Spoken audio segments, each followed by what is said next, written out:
Scored 19 goals in that time. They look defensively not bad at all as well. What suddenly clicked? But amidst all that was a bit of a Sevilla meltdown, but they can still retrieve that this week against Spartak Moscow in the Champions League. But what's clicked, if you like? Look, he's got good players. He's got a couple of world-class players in his side as well. Coutinho, one of those today, was absolutely sensational. Salah as well. They could not handle them, Huddersfield. It was as simple as that. I just liked his approach to the game today. The fact that he kind of he's had a good look at Brighton. You can tell he understands how they play, how difficult they can be, and he almost kind of went, you know what, we're just going to go for you. Wijnaldum and Chan played as a 3 at the back with just Lovren in the middle. Robertson flying forward, Alexander-Arnold flying forward. Huddersfield didn't know what to do. They didn't have a Brighton, Brighton didn't know what to do. They were completely pinned in. Every time they kind of got the ball in midfield, it was like, bang, we're on top of you, and we're coming at you again. And he just broke them down physically and mentally with their attacking play. He knows that's where they're strong. But I go back to kind of, we're picking them apart defensively. I said before, 2 goals conceded in 5 Premier League games. If it weren't for an absolute ridiculous decision by the referee given today, it would have been, 2 in 6. So we'd be absolutely delighted with the way the team are playing. There must be belief there, but a little bit of frustration as well. They're on 29 points. They're 11 points behind City. Got a game in hand. Everyone's behind City, obviously, by some distance. But to watch, they're as good as anybody, aren't they, going forward? Yeah, I don't think anyone's surprised when Liverpool win a game like this and put on a show.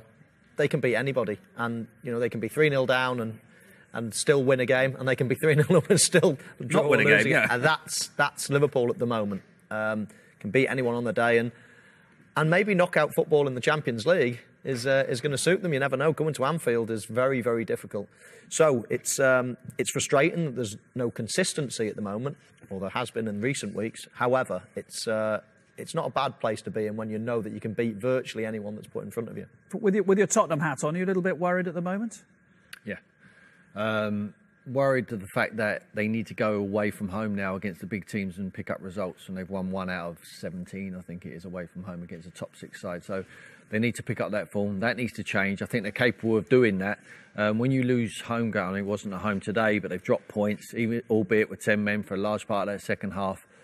When you drop points at home to Swansea, West Brom, Burnley, the teams you should be wiping out, really. What's missing, Tim, from Tottenham? I'm not sure. I don't think it's time to panic for them. I think that in the games previously, I didn't have my eye on that one fully today, but previous games, certainly the Leicester game, they had enough chances to win 2 football matches there, and West Brom at Wembley, they had enough chances to win that. So perhaps they're not getting the rub of the green at the moment, and that is fine margins, between winning and losing in the English Premier League when you're at the higher end of the league. And I think that they just need to keep calm and believe in what they're doing. I'm sure Pochettino won't change what he's done at the beginning of the season to what he's going to do now.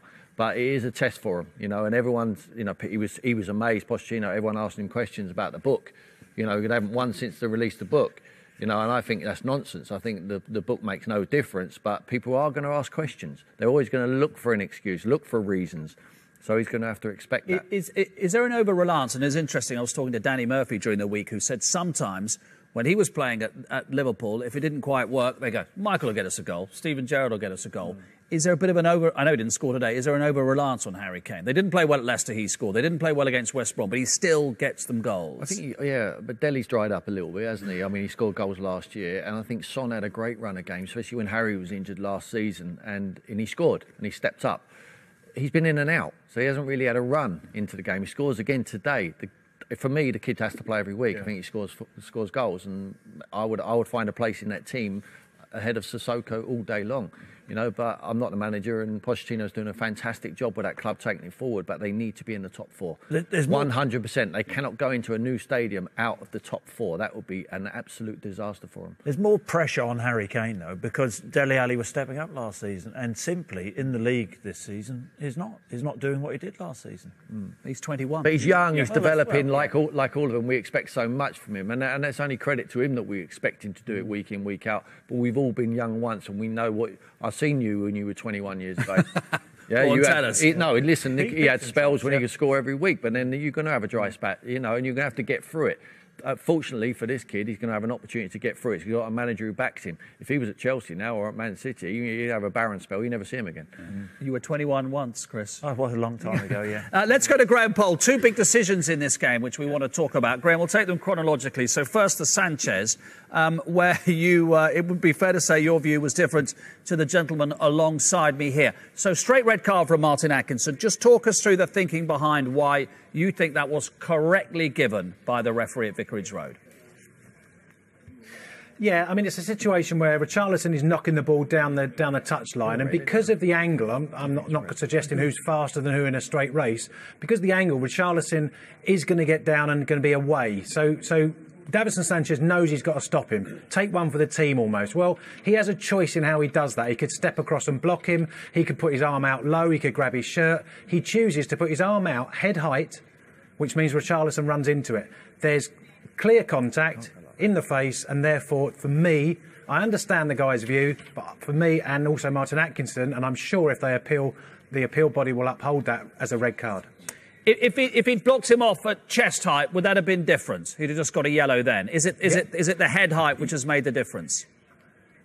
Absolutely, because he's endangering his safety. If you just put it down low, knock him in the midriff, maybe the chest, no higher than that, then it's going to be a yellow card at most. And he chooses not to, and it's his choice where he puts his arm out. That's up to him. I think he catches him in the shoulder first, in fairness to Sanchez. He's trying to go shoulder to shoulder, but I think it's the fact that he then catches him in the face why the referee gave the red card. But it was soft. I just feel like the lack of understanding of the game sometimes annoys me when referees make certain What do you mean decisions. by that?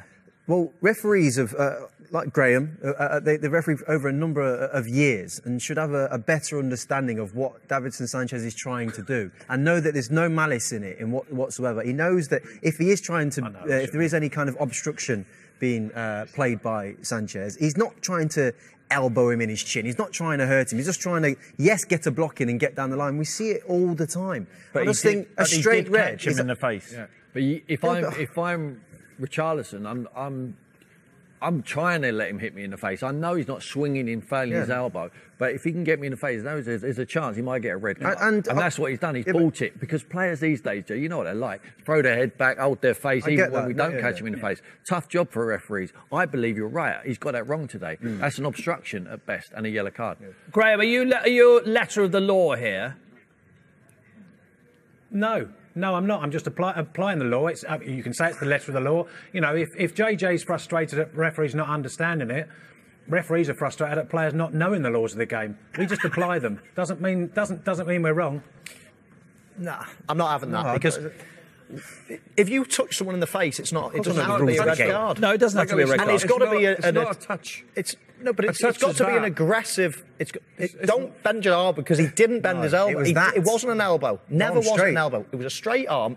He was chasing him. He was trying to sort of get back in and get across him, and it just touched his shoulder and then touched him in the face. Yeah, but there was no arm. There was no smack like that. It was never in a million years a sending off. Graham's point is the referee was applying the law. Do we all accept that that's endangering the opponent? Oh, how many things can we do where we're endangering opponents? You can't hurt the opponent by doing that. How many things have we seen today that's endangering an opponent? That's why you got a red card today. But where you're getting it wrong is, like, you've played the game, Chris, and you're basically kind of singing from the referee's manual. I'm saying why he gave the red card. That's what I'm explaining. I'm not saying I necessarily agree with it, but he does catch him in the face, which is why the card came out. Was there enough force in there to hurt him, to send him to hospital, to do anything bad? He was chasing him. The fellow was ahead of him. All I'm saying is it's not endangering. It's black and white. He catches him in the face, so the referee gave him. Well, that's where you're wrong. Because it can't be black and white. Graham makes because he said 2 minutes later a yellow card is not. Referees will send him off like today. Yeah. And other referees wouldn't send him off. So, Graham, can I just be clear? He's been sent off for violent conduct. So is he endangering the safety of an opponent by what he did, Sanchez? He doesn't have to, according to law. No, that's not part of that law. We use that phrase to try and explain things to people. It's the arm. The arm comes out. It doesn't. From the angles we've seen, and we've looked at it a lot, you know, because we understand this is quite a crucial point, and the guys won't agree. The arm doesn't catch, his arm and his elbow doesn't catch the shoulder first. It hits straight into his face, and that is key. And I understand them not seeing it this way. However, I disagree with John Hartson saying some referees wouldn't send that situation off next week. I disagree. I think every single Premier League referee. Well, Graham, there's 5 ex-professionals here that think it's not a sending off. Well, this. I understand that. I understand your view, and I don't your think, view. though, Graham, that every referee today sends Sanchez off. I think there's some referees that would have seen it as the boys have seen it, but today Atkinson decides yes to send him off. Some referees wouldn't have done it. Genuinely, there are many decisions that you see that some give, some don't. And I would agree with you, and there's a level of opinion comes into it. I think if the 20 referees that are currently doing select group games had seen that incident, like I've seen it, they would all say it's a red card. And we'll I'm sure Tottenham will appeal it, because as professional footballers like you are, they see it that way. I actually think it was a send-it off, Graham. I actually do think it was a send-it off. Let's move on to the next one, because I think that we're always going to agree to disagree here. And as you say, it'd be interesting to see whether Tottenham, A, do appeal, and if they're successful or not. What about the penalty at the end? Is it simply that Martin Atkinson couldn't see, and if he couldn't see, was that just bad luck that he wasn't in the right position to make the decision?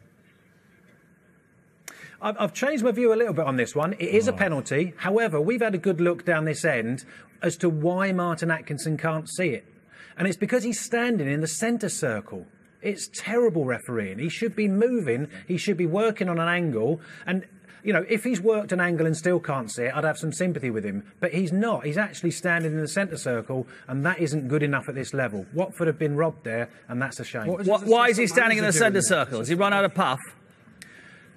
I think he's actually checking his watch because time's up, and I think he's because the final whistle goes almost immediately after that. And I don't know. You'd have to ask him again. I can only guess. But he's not making the effort. You know, I used to bust a gut. I didn't get everything right, but I tried my best to get the best viewing angles on things. That's what the job is. You've got to work very, very hard. Graham, is this just as bad a decision by the referee's assistant then to miss it? Again, if it was his side of the pitch, I'd say yes.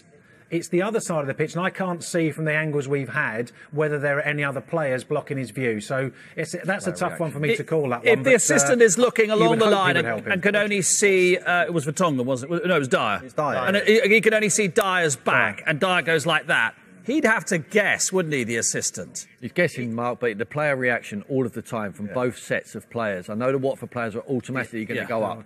You look at the Watford players, the likes of guys getting round like Trippier and Vertonghen and Dyer himself straight away like this. They know it's a penalty. The player reaction told me straight away, before I even see it, that was a penalty. But the assistant would still be having to guess a bit, wouldn't he? And nobody wants him to guess. You don't want him to guess, but it was more of a penalty than not, isn't it? Yeah, but you can't. But he's guessed that it's not. He's guessed that it's not a penalty. But Graham, you're better off guessing it's not than guessing, and it really wasn't. Yeah. Graham's good point was the referee should work harder to get in the position. So that is the mistake. Yeah. Okay, Graham had a good week, is he? No, he don't help Watford, does he? A shocking week, hasn't he?